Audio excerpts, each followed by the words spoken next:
आज की इस वीडियो में हम अध्याय 2 की प्रश्नावली 2.2 के उदाहरण 3 को सॉल्व करेंगे, जो है बहुपद x की घात 2 माइनस 3 के शून्यक ज्ञात कीजिए और शून्यकों तथा गुणांकों के बीच के संबंध की सत्यता की जांच कीजिए।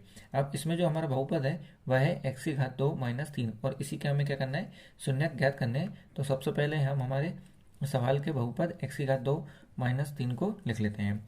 अब ये जो है ये इसके लिए हमें एक सूत्र का उपयोग करना पड़ेगा, जो है a की घात 2 माइनस b की घात 2 बराबर a प्लस b और a माइनस b।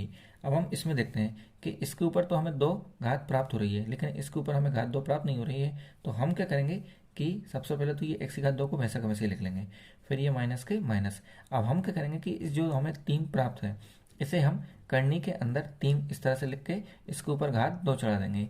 क्यों? क्योंकि जब हम करनी 3 और करनी 3 का गुणा करेंगे तो करनी हट जाएगी और संख्या जो है हमारी 3 वो इस तरह से निकल के बाहर आ जाएगी। यानी कि हम करनी 3 और करनी 3 गुणा कर रहे हैं तो वह 3 के रूप में हमें प्राप्त होगा।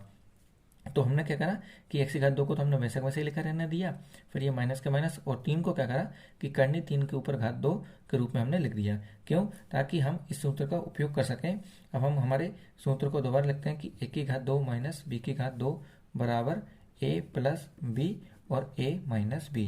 अब हम यहाँ पर देखते हैं कि ये हमें जो a है, a का मान हमें यहाँ पर x के रूप में प्राप्त हो रहा है। तो हम यहाँ लिख देंगे कि a बराबर x और b बराबर कितना हो जाएगा, ये करनी 3। यानी कि जहाँ पर भी a है वहाँ पर हम x लिखेंगे और जहाँ पर भी b है वहाँ पर हम करनी 3 का मान रख देंगे। तो ये x की घात 2 a की घात 2 है ये, तो ये हो जाएगा हमारा x की घात 2 माइनस के माइनस, ये b का मान हो जाएगा करनी 3, तो ये हो जाएगा करनी 3 के ऊपर घात 2, फिर ये बराबर के बराबर, फिर ये a का मान हो जाएगा x, फिर प्लस के प्लस, फिर b का मान हो जाएगा ये करनी 3, फिर अगले कोष्टक के अंदर a का मान x माइनस के माइनस, फिर b का मान कितना हो जाएगा, ये करनी 3। अब हमें ये 2 बार प्राप्त हो रहा है, इन्हीं को हम क्या करेंगे, अब हम x प्लस करनी 3 और x माइनस करनी 3 को नीचे लिख देंगे कि x प्लस करनी 3 बराबर 0 और दूसरी तरफ x माइनस करनी 3 बराबर 0। अब हम क्या करेंगे कि ये प्लस के करनी 3 इन्हें बराबर के उस तरफ भेजेंगे, यानी कि इनका पक्षांतर करेंगे तो ये प्लस के थे इधर जाकर किसके बदल गए, माइनस के माइनस में बदल गए। तो ये हो जाएगा हमारा x बराबर माइनस करनी 3। ठीक इसी प्रकार x माइनस करनी 3 में भी हम ये माइनस के करनी 3 को बराबर के उस तरफ भेजेंगे, तो ये हो जाएगा हमारा x बराबर ये करनी 3, ये माइनस के थे इस तरफ आके प्लस में बदल गए। तो अतः बहुपद x की घात 2 माइनस 3 के 2 शून्यक, अतः बहुपद x की घात 2 माइनस 3 के 2 शून्यक, एक हो जाएगा हमारा ये करनी 3 और दूसरा हो जाएगा हमारा माइनस के करनी 3 है। अब इसके बाद हम लिखेंगे जांच, क्योंकि हमें इसमें जांच भी करनी है। तो जांच में सबसे पहले हम शून्यकों का योग करेंगे कि शून्यकों का योग, और शून्यकों के योग में हमारे जो 2 हमें मान प्राप्त हुए हैं, ये करनी 3 और माइनस के करनी 3। तो पहला मान हो गया ये हमारा करनी 3 और प्लस दूसरा मान है हमारा माइनस के करनी 3। इन्हें अब हम क्या करेंगे, दोनों को जोड़ेंगे।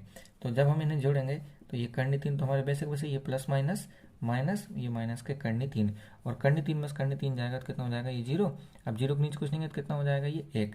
तो इसके हम बराबर में लिख देंगे कि माइनस एक्स का गुणांक, माइनस एक्स का गुणांक बटे एक्स स्क्वायर का गुणांक। तो अब हम यहाँ पर देखते हैं कि एक्स स्क्वायर का मान कितना हमें प्राप्त हो रहा है, ये 1 प्राप्त हो रहा है। तो यहाँ पर हम देखते हैं एक्स स्क्वायर का कुछ नहीं का मतलब कितना है, 1, तो ये हमें मान सही प्राप्त हुआ है। दूसरी तरफ हम देखते हैं कि एक्स का गुणांक जो है हमें 0 प्राप्त हो रहा है। तो यहाँ पर हम देखते हैं कि यहाँ पर एक्स की घात 2 है और एक्स तो यहाँ पर है ही नहीं, यहाँ पर तो ये संख्या है, तो संख्या तो हमारी अचरपद हो गई। तो हमें यहाँ पर एक्स का कोई मान नहीं दे रखा है, यानी कि हमारा ये मान एक्स का मान 0 सही हमें प्राप्त हो रहा है। अब हम इसके बाद शून्यकों के योग के बाद हम शून्यकों का गुणनफल निकालेंगे।